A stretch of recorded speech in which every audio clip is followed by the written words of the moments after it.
Hello दोस्तों, the are talk में आपका वेलकम है। दोस्तों, फरवरी 2026 ग्लोबल सुपर पावर्स के बीच एक ऐसी जंग शुरू होती है जो पूरी दुनिया को तबाही के कगार पर ले आती है। America under president Donald Trump launches a massive military assault on Iran. Target क्या था? ईरान के न्यूक्लियर प्रोग्राम को हमेशा के लिए खत्म करना, उनके वेपन्स को तबाह करना और तेहरान में रिजाइन चेंज लाना। लेकिन सिर्फ 100 दिन बाद जून 2026 में कुछ ऐसा होता है जिसकी कल्पना किसी ने नहीं की थी। दुनिया की सबसे बड़ी military super power the United States of America को पीछे हटना पड़ता है।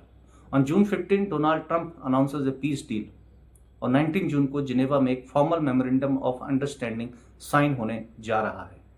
दुनिया भर के एक्सपर्ट्स आज एक ही बात बोल रहे हैं, Iran has won this war and America has been humiliated. एक 9 करोड़ की आबादी वाले देश ने सुपर पावरफुल अमेरिका को उन्हीं की शर्तों पर झुकने पर मजबूर कर दिया। आज इस वीडियो में हम जियोपॉलिटिक्स के उन पन्नों को खोलेंगे जो वेस्टर्न मीडिया आपको नहीं दिखाएगा।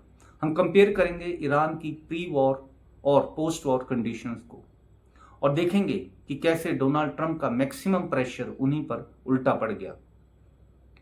दोस्तों, किसी भी जंग में कौन जीता और कौन हारा, या इस बात से तय होता है कि आपने अपने वॉर ऑब्जेक्टिव्स यानी जंग के मकसद को पूरा किया।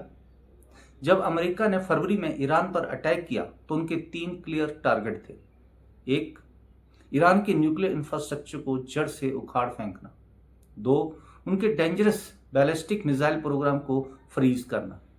3, और ईरान की इस्लामिक गवर्नमेंट का तख्ता पलट यानी रिजाइन चेंज करना। लेकिन 100 दिनों की भयानक लड़ाई के बाद इनमें से एक भी ऑब्जेक्टिव पूरा नहीं हुआ। ईरान की सरकार वैसे ही खड़ी है, उनकी मिलिट्री बिल्कुल सेफ है और उनका न्यूक्लियर प्रोग्राम पहले से भी ज़्यादा मजबूत हो चुका है। इवन डोनाल्ड ट्रंप को खुद एक्सेप्ट करना पड़ा कि अमेरिका के पास मिडिल ईस्ट में एक और एंडलेस लंबी चलने वाली जंग झेलने का स्टोमिक यानी साहस नहीं है। अब आप सोचेंगे ऐसा कैसे हुआ? एक तरफ US navy F-35 fighter jets और वर्ल्ड की सबसे एडवांस टेक्नोलॉजी थी, तो फिर ईरान ने बाजी कैसे पलट दी? इसको समझने के लिए हमें प्री वॉर और पोस्ट वॉर का कंपैरिजन देखना होगा। दोस्तों, चलिए पॉइंट बाय पॉइंट देखते हैं कि इस 100 दिन की जंग ने कैसे ईरान को एक नॉर्मल रीजनल प्लेयर से बदलकर ग्लोबल पावर हाउस बना दिया और अमेरिका को घुटनों पर लाके खड़ा किया। सबसे पहले देखते हैं न्यूक्लियर इनरिचमेंट। जंग से पहले यूएस डिमांडेड टोटल डिसमेंटलमेंट यानी जीरो यूरेनियम इनरिचमेंट अलाउड, लेकिन अब ट्रंप डायरेक्टली एक्सेप्ट कर रहे हैं Iran can enrich uranium for non military use forever. Strait of Hormuz पहले it was treated as an open international waterway. Iran had no legal administrative control, लेकिन अब joint management by Iran and Oman officially recognise हो चुका है, यानी Iran control the global energy choke hold. US sanction tied strictly to stopping Iran ballistic missiles and funding Hezbollah और Houthis networks, लेकिन अब US agreed to completely exclude missile and proxy networks from the peace agenda. US military presence पहले maximum pressure policy के तहत US navy station right on Iran door step to threaten them, लेकिन अब return US assurances respecting Iranian sovereignty और एक substantial military pull back from Iranian water मिला है। Financial cash flow पहले billions of dollars in Iranian assets were frozen tightly in western banks with no access, लेकिन अब Iran gets $12 billion upfront cash just to start future talks. आप इस बदलाव को समझ रहे हैं? जंग से पहले अमेरिका कहता था कि ईरान $1 भी टच नहीं कर सकता जब तक वो अपनी सारी मिसाइल डिस्ट्रॉय नहीं करता, और आज जंग खत्म होते ही बिना किसी बड़ी शर्त के अमेरिका ईरान को $12 बिलियन यानी करीब 1 लाख करोड़ रुपए अपफ्रंट कैश दे रहा है। यही नहीं, ईरानी मीडिया के मुताबिक इस डील में यह भी लिखा गया है कि अमेरिका और उनके अलाइज को आने वाले समय में ईरान के नुकसान की भरपाई के लिए $300 बिलियन का रिकंस्ट्रक्शन प्लान देना पड़ सकता है। This is not just a diplomatic retreat, this is an absolute geopolitical surrender. लेकिन ईरान ने यह किया कैसे? उनका सबसे बड़ा ब्रह्मास्त्र यानी अल्टीमेट वेपन कोई न्यूक्लियर बॉम्ब नहीं था, उनका ब्रह्मास्त्र था द स्ट्रेट ऑफ हॉर्म्यूज। जियोपॉलिटिक्स में जियोग्राफी ही सबसे बड़ी ताकत होती है। ईरान ने इस वाटरवे को पूरी तरह ब्लॉक कर दिया।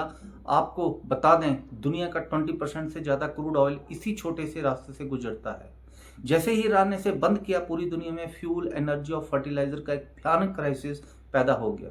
वेस्टर्न कंट्रीज में इन्फ्लेशन यानी महंगाई आकाश छूने लगी। अमेरिका के अंदर लोग रास्ते पर उतर आए क्योंकि गैस और हर चीज के दाम बढ़ गए थे। डोनाल्ड ट्रंप जो हमेशा अमेरिका फर्स्ट और डोमेस्टिक इकोनॉमी की बात करते हैं, उन्हें समझ आ गया कि अगर यह जंग 2 महीने और चली तो अमेरिकन इकोनॉमी पूरी तरह धराशायी हो जाएगी। इसलिए US vice president JD Vance को आकर बयान देना पड़ा कि यह डील अमेरिकन लोगों के लिए एक बहुत अच्छी बात है ताकि डोमेस्टिक इन्फ्लेशन को रोका जा सके। ईरान ने सक्सेसफुली दिखा दिया कि उनके पास पूरी दुनिया की इकोनॉमी को हॉस्टेज बनाने की ताकत है और इसी लीवरेज के दम पर उन्होंने अमेरिका को निगोशिएट करने पर मजबूर किया। दोस्तों, अब कई लोग इस डील को अमेरिका की अब्जेक्ट ह्यूमिलिएशन कह रहे हैं क्योंकि ट्रंप ने हमेशा ओबामा इरा के 2015 ईरान न्यूक्लियर डील को वर्स्ट डील एवर कहा था।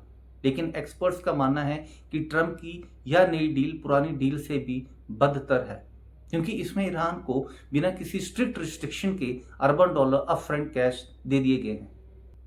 अब जब अमेरिका जैसा देश इस तरह पीछे हटता है तो उसके दोस्तों का क्या होता है? यहाँ एंट्री होती है इजराइल की। इजराइल इस डील से इस कदर गुस्से में है कि उनकी national security minister Itamar Ben Gvir ने खुलेआम डोनाल्ड ट्रंप को स्लैम्ड किया है। बेन गवीर ने कहा कि ट्रंप का एग्रीमेंट उन्हें बाइंड नहीं करता। इजराइल कोई बनाना रिपब्लिक नहीं है बल्कि एक इंडिपेंडेंट और सॉवरेन नेशन है। इजराइल का मानना है कि अमेरिका ने सिर्फ अपने फायदे के लिए और इन्फ्लेशन कम करने के लिए ईरान के आगे घुटने टेक दिए हैं और इजराइल को अकेले छोड़ दिया है। प्राइम मिनिस्टर बेंजामिन नेतन्याहू ने साफ कह दिया है कि उनकी जंग खत्म नहीं हुई और आईडीएफ यानी इजरायली फोर्सेस गाजा और साउदर्न लेबनान में तब तक रहेंगी जब तक वो सही समझे, चाहे अमेरिका और ईरान के बीच कोई भी डील क्यों ना हो गई हो। G7 देश और यूरोप इस डील से खुश हैं क्योंकि उन्हें सस्ता तेल वापस मिल रहा है। लेकिन मिडिल ईस्ट में अमेरिका की क्रेडिबिलिटी को एक बहुत बड़ा झटका लगा है। दोस्तों, ध्यान रखने वाली बात यह है कि यह कोई परमानेंट पीस ट्रीटी नहीं है, यह सिर्फ एक 60 day temporary cease fire framework है। लेकिन इस पहले राउंड में ईरान ने हर मोर्चे पर बाजी मार ली है। पाकिस्तान और कतर ने इस पूरे डील को ब्रोकर करने में एक बहुत बड़ा रोल प्ले किया है, जिसे चाइना ने भी वेलकम किया है। ईरान के आर्म फोर्सेज ने एक स्टेटमेंट जारी करते हुए यहां तक कह दिया कि उन्होंने अपनी डिवाइन और आयरन विल से अमेरिकन और जियोनिस्ट दुश्मन को सरेंडर करने पर मजबूर कर दिया है। इस पूरे सिनेरियो से इंडिया के लिए भी एक बड़ा सबक है। जियोपॉलिटिक्स में कोई किसी का पक्का दोस्त नहीं होता। अमेरिका ने अपनी इकोनॉमी बचाने के लिए अपने सबसे बड़े पार्टनर इजराइल के इंटरेस्ट को भी साइडलाइन कर दिया।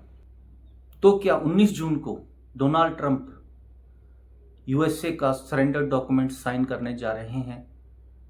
क्या डोनाल्ड ट्रंप ने ईरान के आगे सरेंडर कर दिया है? आपको क्या लगता है, क्या डोनाल्ड ट्रंप ने यह डील करके सही फैसला किया है या फिर यह सच में अमेरिका की अब तक की सबसे बड़ी ह्यूमिलिएशन है? अपने थॉट्स कमेंट सेक्शन में जरूर बताएं। वीडियो अच्छी लगे तो लाइक करें, शेयर करें और जियोपॉलिटिकल एनालिसिस के लिए चैनल को सब्सक्राइब करें। Thank you very much. जय हिंद।